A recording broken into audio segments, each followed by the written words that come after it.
Sont des transporteurs divisés après les 23 mesures de l'État du Sénégal pour lutter contre l'insécurité routière. Certains transporteurs ont décrété une grève illimitée.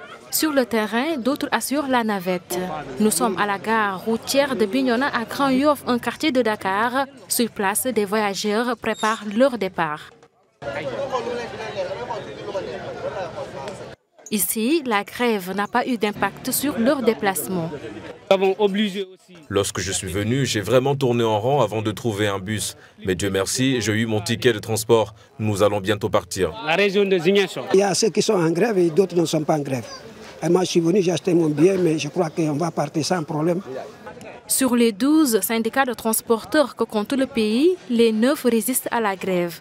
Une décision qui s'explique par diverses raisons. L'État, après avoir pris des mesures sur ces demandes du syndicat et des cadres unitaires, l'État a reçu les syndicats pour négocier avec eux sur les différents points concernant vraiment le secteur. Par conséquent, une partie des syndicalistes a décidé de décréter un mot d'ordre de grève ou d'arrêt de travail, comme ils l'appellent. Nous, de notre côté, on a jugé que cet appel, ou en tout cas cette décision, est inopportune. En ce sens qu'on sort d'un deuil national de 3 jours. On a des familles entières n'ont pas encore reçu les dépouilles mortelles de leurs parents. Au siège de la Confédération nationale des travailleurs du Sénégal, chauffeurs et transporteurs grévistes campent le décor. Selon eux, les 23 mesures de l'État pour lutter contre l'insécurité routière ont été prises sans concertation.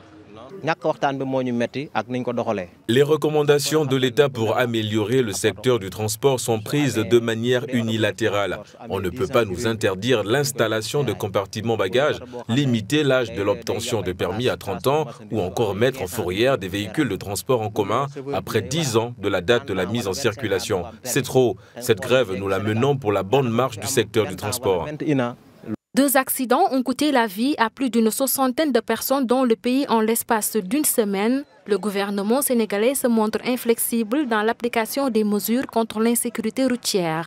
Des mesures prises lors du Conseil interministériel du 9 janvier dernier.